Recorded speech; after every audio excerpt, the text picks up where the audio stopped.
She sat on the edge of the motel bed, a coin-sized stain on the blanket catching her eye like a warning she'd ignored too many times. Her backpack slumped on the floor, the last thing she owned that hadn't been taken, pawned, or simply forgotten. Outside, the neon sign sputtered in the rain, casting pinkish flashes on the ceiling. No vacancy. It blinked, though no one had come or gone in hours. Emily placed a hand on her stomach, as if waiting for something. A kick, a sign, a voice from somewhere deep inside telling her what the hell to do next. But the silence inside her matched the silence in the room. Earlier that day, the college had made it official. She was out. Too many missed classes. Too many warnings. No support, no appeals. And Tyler, he hadn't even looked up when she told him. Just shrugged and said, "Well, I'm not ready to be a dad." That was 2 weeks ago. Or maybe 3. The days had collapsed into one long ache. She stood and zipped up her jacket, cheap nylon rustling against her arms. She didn't take the coat for warmth. The Oregon summer hadn't fully faded yet, but to have something wrapped around her, like armor. The motel key clattered on the nightstand as she left, unnoticed. The streetlights cast long, gold shadows on the wet pavement. Her boots splashed through puddles without care. There was a kind of rhythm to walking aimlessly. Left, right, breathe, don't cry. Her feet knew where she was going long before her mind admitted it. The old bridge over the Columbia River had always seemed oddly beautiful. Too beautiful for a town this tired. Tourists used to take photos there. Locals just drove past without noticing. By the time she reached it, the rain had softened to mist. The sound of the river below was constant, like breathing. Her fingers curled around the cold metal railing. She stared down, not because she wanted to be afraid, but because she wanted to feel something more than the hollow stretch of days behind her. There were no stars, just low clouds and the glow of distant lights reflecting off the water. She closed her eyes. Her mind didn't flash through memories or regrets. She was too tired for that. Just stillness. Just air in her lungs. The burn in her calves from walking uphill. The slow pulse in her wrists. Her knee lifted over the bottom bar of the railing. The world below didn't change. No thunderclap. No whispered voice from the heavens. Just the steady hush of water and wind. A car passed behind her, its tires hissing on the wet road. Then silence again. She gripped the top of the railing tighter. Maybe this was all she was ever meant to be. A moment on a bridge no one would remember. No calls to make. No family that would notice the gap. She leaned forward. And then, "Ma'am," a small voice, high and shaky. She froze. "Could you help me? Please." Emily turned, startled, losing her balance for a second as she dropped her foot back to the sidewalk. A boy stood 20 feet away, no older than 7, soaked through, arms wrapped around himself. "My grandpa fell. I can't get him up." His hair clung to his forehead. His voice barely rose above the rain. Emily stared at him, her breath caught in her throat, not from fear, but from the sheer wrongness of it. A kid, alone, on a bridge at midnight? "Where is he?" she asked before she realized she'd spoken. The boy pointed toward the benches near the far end of the walkway. A dark figure lay slumped there, motionless. Emily's legs moved before her mind caught up. Her jacket flapped behind her as she ran. The man's face was pale, his hands trembling slightly. His chest rose, but slowly. The boy hovered nearby, wet sneakers squeaking with each nervous step. "He said he was fine," the boy whispered. Then he just sat down and wouldn't talk anymore. Emily reached into the man's coat, found a small bottle of pills in the inside pocket. Nitrates. She'd seen them before. Her grandfather had taken the same once. She placed a tablet under his tongue, held his head steady, and waited. Minutes passed. Then, a breath. A twitch of the fingers. A blink. He looked up at her, confused. "Did I croak?" His voice was raspy, his lips cracked. "No," she said, unsure whether she was talking to him or herself. "You didn't." The boy burst into tears, clutching the old man's arm. Emily sat back on her heels, suddenly cold to her bones. The bridge behind her was still there. The railing still waited. But now there were 2 people between her and the water. She looked at the boy, at his 2 thin arms, his soaking shirt, the desperate way he looked at the man. There was nowhere left to go. Except, maybe forward. The man's body was heavier than she expected. Emily crouched low, one hand behind his neck, the other fumbling to keep the pill in place beneath his tongue. His skin was damp and too cool for a summer night, and the way his breath paused between each shallow inhale made her stomach twist. "Is he dying?" the boy asked, his voice barely audible. Emily glanced at him. He stood a few feet away, arms clutched around his torso, water dripping from his sleeves. His sneakers were soaked through, the soles too thin to keep out the chill from the concrete.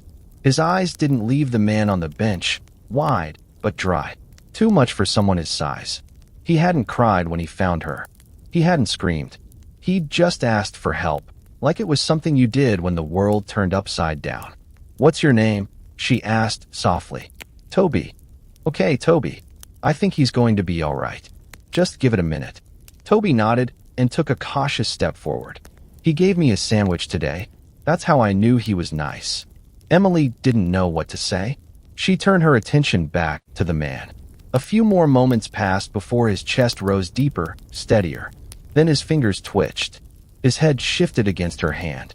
"Sir," she said.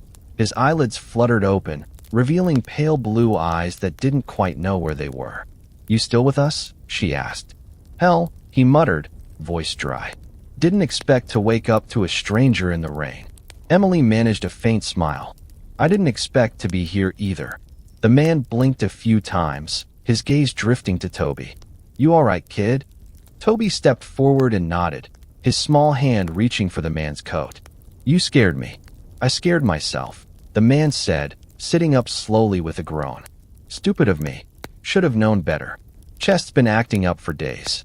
Emily moved back, letting him find his balance. He looked at her again, a long moment of appraisal in the dim light. "You saved my hide, didn't you?" he said. She shrugged. "You had the pills. I just knew what to do." That's more than most folks would have done, especially this time of night. He looked around, taking in the rain, the emptiness of the bridge, the way the street lamps flickered behind her. "Name's Walter," he said, offering a hand. She took it. His grip was weak, but warm. "Emily." "Well, Emily," he said, pausing for a breath.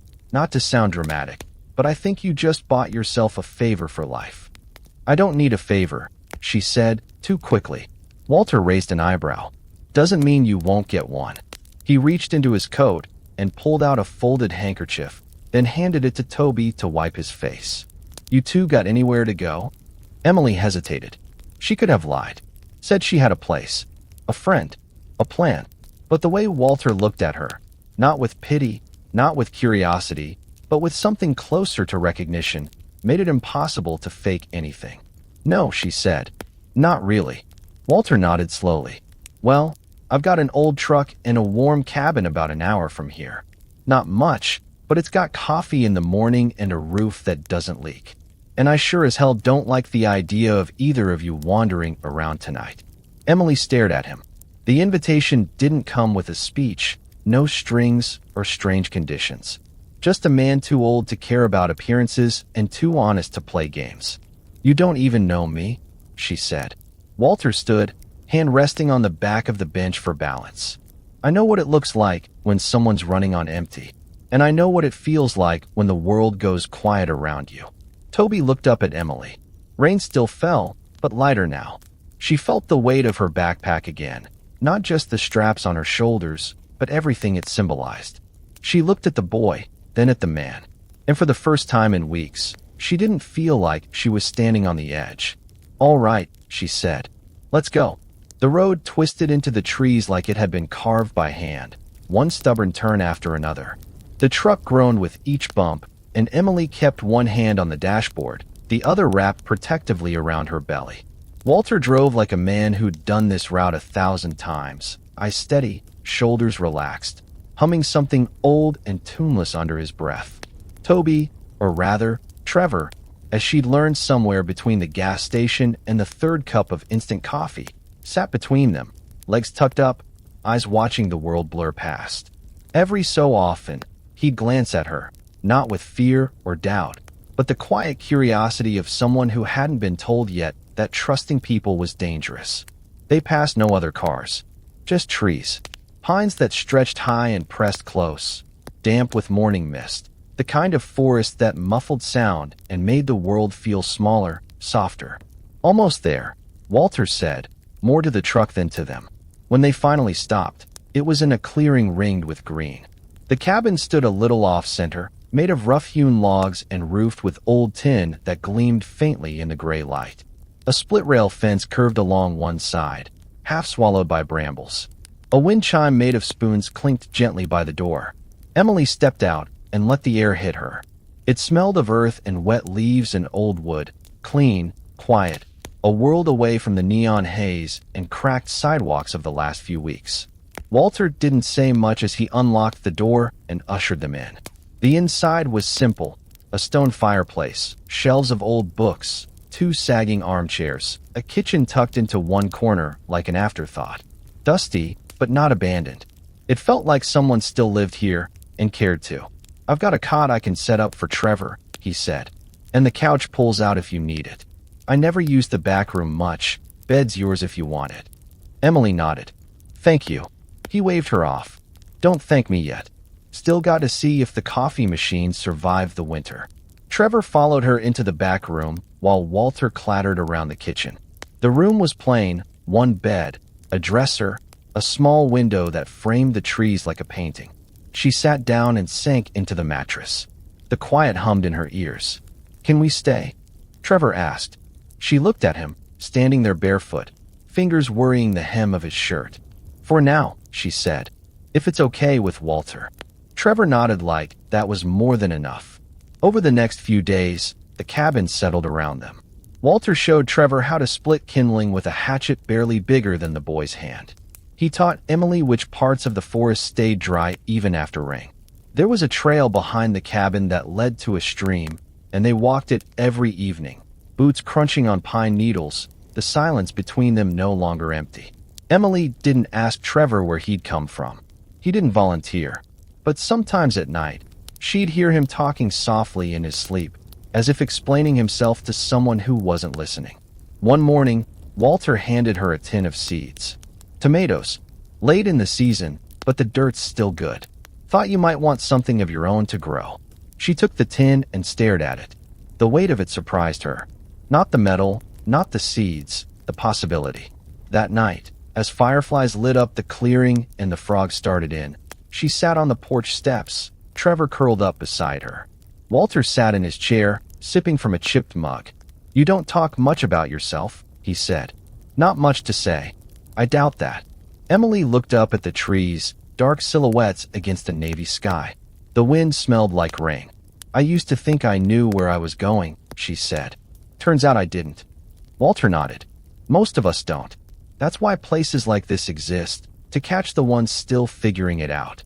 She glanced at Trevor, already asleep, his chest rising and falling in a slow rhythm she'd come to memorize. "For what it's worth," she said, "he's starting to smile more." Walter smiled, too, a small, weathered thing that felt older than the hills around them. "Good," he said. "That's a start." The mornings began with mist curling over the clearing, soft and silver, settling in the folds of the hills like a blanket not yet shaken out. Emily would wake to the rustle of Walter moving through the kitchen, the sound of the old kettle clanking onto the stove, and the low crack of firewood splitting outside. Some days, Trevor was already up, sitting cross-legged near the hearth, tracing patterns in the ash with a twig. He seemed taller lately, quieter, too, but not in the brittle, guarded way he used to be. More like a boy with thoughts too big for his shoes. By September, the forest had turned, maples gold, oaks russet. Emily had walked into the town clinic one Tuesday afternoon, her hands clutched tightly around a note Walter had written. Not quite a letter, more like a reassurance that she wasn't alone. The nurse had read it, smiled, and shown her into an exam room without questions. "You're doing just fine," the doctor had said later. "Baby's strong. You're strong too, even if you don't know it yet." Back at the cabin, Walter greeted her with a mug of tea and didn't ask anything. He just nodded as she gave him the good news in 3 short sentences. Trevor started school the next week, a 1-story brick building in a town with 1 traffic light in a diner that served pie that never quite tasted fresh, but no one seemed to mind. Walter had driven them in, waited outside while Emily filled out forms and Trevor clung to her side. He wore a borrowed backpack that hung too low and clutched a lunchbox she'd packed with whatever she could find in the pantry. When the bell rang and Trevor disappeared into the school like a drop into water, Emily had stood there for a long moment, unsure whether to cry or laugh. Walter had just patted her shoulder. "That's how it starts," he said. "One step, then another." It was that afternoon when she met Alex. She was walking back from the post office, a 20-minute hike along the edge of the tree line, when she heard a whistle behind her. Not sharp, not invasive, just curious.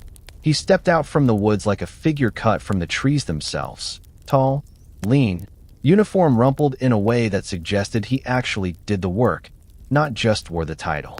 "Didn't mean to startle you," he said. "Just saw you walking and thought I'd say hello. You're new around here." Emily offered a polite nod, cautious. "Sort of. I'm Alex. Forest Service. I check the boundaries, make sure the deer outnumber the poachers." She almost smiled. He fell into step beside her, asking nothing too sharp, saying little that needed answering. He talked about the beavers down by the southern creek, the trout that had come back last spring, the fire watch tower he'd restored himself last summer. His voice was easy, not rehearsed, not pushing. At the edge of the clearing, he paused. "That's Walter's place, isn't it?" She nodded. "Good man. Tough old thing. Saved my father's hand once. Snake bite, middle of nowhere. Walked him out 5 miles. Never asked for a thing." Emily blinked. "He doesn't really talk about himself." "Then I guess he hasn't changed." He tipped his hat, took a step back. "Nice meeting you, Emily." She hadn't told him her name. She watched him go, surprised to feel something unfamiliar rising in her chest. Not fear, not shame, just a flutter, a reminder. That night, as Trevor chattered about his first day and Walter read the weather report aloud like scripture, she thought about the path she'd walked that afternoon, how it curved through trees and sunlight and into something she didn't yet understand. It wasn't love. Not yet. It wasn't certainty either. But it was warmth. A pulse. A small, steady beat beneath the cold. And for now, that was enough. The air had cooled by late October, crisp enough that breath came in little puffs, visible in the golden light of early evening. Emily sat on the porch steps, arms wrapped around her knees, a quilt draped over her shoulders. The pines rustled overhead like they were holding secrets, and somewhere deeper in the woods, an owl gave its low, rhythmic call. Alex stood beside the fence, one boot propped on the lower rail, the collar of his jacket turned up against the wind. They'd fallen into this habit, quiet evenings with no real plans, just space shared without effort. Sometimes he talked about trails he'd walked or the stubbornness of local landowners. Other times, they said nothing at all. But tonight, something pressed against her chest like a knot too tight to ignore. "He's not mine," she said softly. Alex turned his head. "Trevor," she continued. "People just assume that I'm his mom, that we're a package deal, but I barely knew him before that night. He found me. Or maybe I found him. I still don't know." Alex said nothing, just waited. "I was on that bridge to end things," she said. "I wasn't thinking about consequences, or anyone else." Then he showed up, soaking wet, eyes too big for his face, asking me to save someone else. She stared at the line of trees. "I don't know who his parents are. He never said. Maybe he doesn't even know himself. But I couldn't leave him. Not then." Alex exhaled slowly. "You didn't have to take him in." "I know. But you did." Emily shrugged. "He had no one. And now—" She didn't answer. The wind stirred the trees. A squirrel darted across the edge of the clearing and disappeared into the underbrush. From the side of the house, behind the old woodpile, Walter paused. He hadn't meant to eavesdrop, but he'd gone out to cover the firewood and stopped when he heard her voice. Quiet, clear, carrying through the stillness. Now he stood frozen, one hand resting on the tarp. He'd suspected something for a while. The way she flinched when people said "mother," the way Trevor sometimes called her Emily instead. But hearing it out loud, the honesty of it, did something to him. They were all orphans in their own way. Him, with no children, no wife for nearly a decade. Emily, cut off from whatever life she'd had before. Trevor, floating somewhere between lost and found. But in this quiet place, they'd started to make something that looked a lot like home. Later that week, the knock came. A white sedan rolled up the gravel drive, clean and out of place, like it had taken a wrong turn off some paved road far away from here. A woman stepped out, polished, polite, wearing a county badge clipped to her coat. Her tone was soft, but rehearsed. "We received a report," she said, "about a missing child who might be here." Walter stood on the porch, Emily beside him, Trevor inside pretending not to listen. "No one's hiding," Walter said calmly. "You're welcome to come in." The woman hesitated, then nodded. Inside, she sat on the edge of the couch, flipping through a thin manila folder. "His name is Trevor Dawson, 7 years old. Went missing from a foster placement 3 months ago. There was a fire. No confirmed sightings since then." Emily's breath caught. Walter glanced at her, then at Trevor, who stood in the hallway, small hands gripping the frame of the door. "Is he in trouble?" Walter asked. The woman shook her head. "No, he's not." Trevor took a tentative step forward. "Are you sending me back?" She looked at him, her expression unreadable. "Not tonight, but we do have to talk, and maybe make a plan." After she left, silence returned to the house like fog rolling in. Trevor sat on the couch, eyes wide but dry. Emily knelt in front of him. "I don't know what's going to happen," she said, "but I'm not going anywhere. And neither are you. We'll figure it out." Walter stood by the fire, the flames flickering across his face. He didn't say anything, but in his mind, a new resolve took root. This wasn't just kindness anymore. It was something deeper, something worth fighting for. The first snow came early, blanketing the clearing in white before Thanksgiving. Trevor pressed his face to the window that morning, watching the flakes swirl and catch on the railing like tiny secrets being kept by the wind. Behind him, Emily stood at the stove, stirring oatmeal with one hand, the other resting instinctively on her belly. The baby was restless today, shifting low and slow, like it, too, felt something changing. Alex had spent the night again, though no one called it that. His jacket still hung by the door, boots lined neatly next to Walter's. These small signs, a toothbrush by the sink, coffee grounds already measured in the tin, had started to feel like anchors, not clutter. At the table, Walter read the local paper with his usual skepticism, squinting through glasses he never admitted he needed. "Sheriff says we might get a foot by Friday," he muttered. "They say that every year." Emily smiled. "You say that every year, too." He looked up, mock scowling, then softened. "We've got enough firewood to last through spring. And Alex fixed that damn draft in the loft. So yeah, let it snow." They'd spent the last 3 weeks talking with the county office, answering questions, filling out forms, listening to social workers say words like stability and best interest and background check. Alex had pulled every string he could, vouched for all 3 of them, brought in Walter's record of service, Emily's new job stocking shelves in the local co-op, even Trevor's grades and the notes from his teacher. Kind, quiet, asks about everything. It had taken longer than they hoped, but not as long as it could have. Yesterday, the letter came. It was in a plain envelope. No fanfare, no ribbon.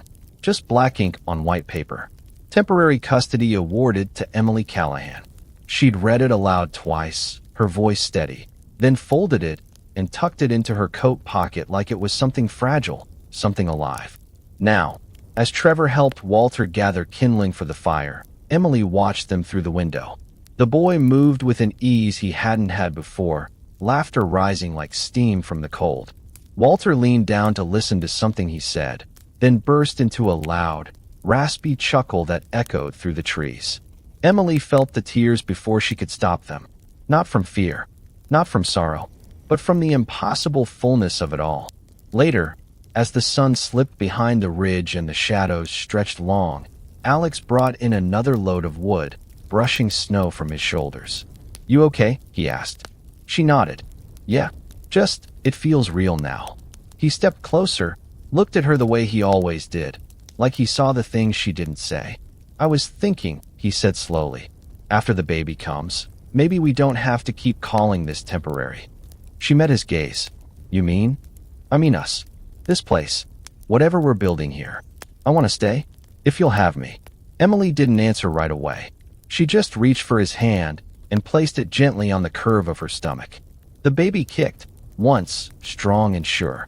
That night, they all ate together by the fire. Trevor with his elbows on the table, talking about snow forts and pine cones. Walter nodding along, throwing in dry remarks that made the boys snort with laughter. Alex next to Emily, one hand always just barely touching hers, as if grounding them both. After dinner, Walter stepped outside for air, alone for a moment. He looked out at the trees he'd lived among for most of his life. Tall, quiet, steady, and for once, he didn't feel small beneath them. He felt rooted. He was old. He knew that. His hands were slower, his knees stiffer. But here, in this crooked little family they'd patched together out of broken pieces, he wasn't just someone who used to be. He was someone who still mattered. A father figure. A grandfather. A witness to the quiet miracle of second chances. He tipped his head toward the sky, watching snow catch on the brim of his hat.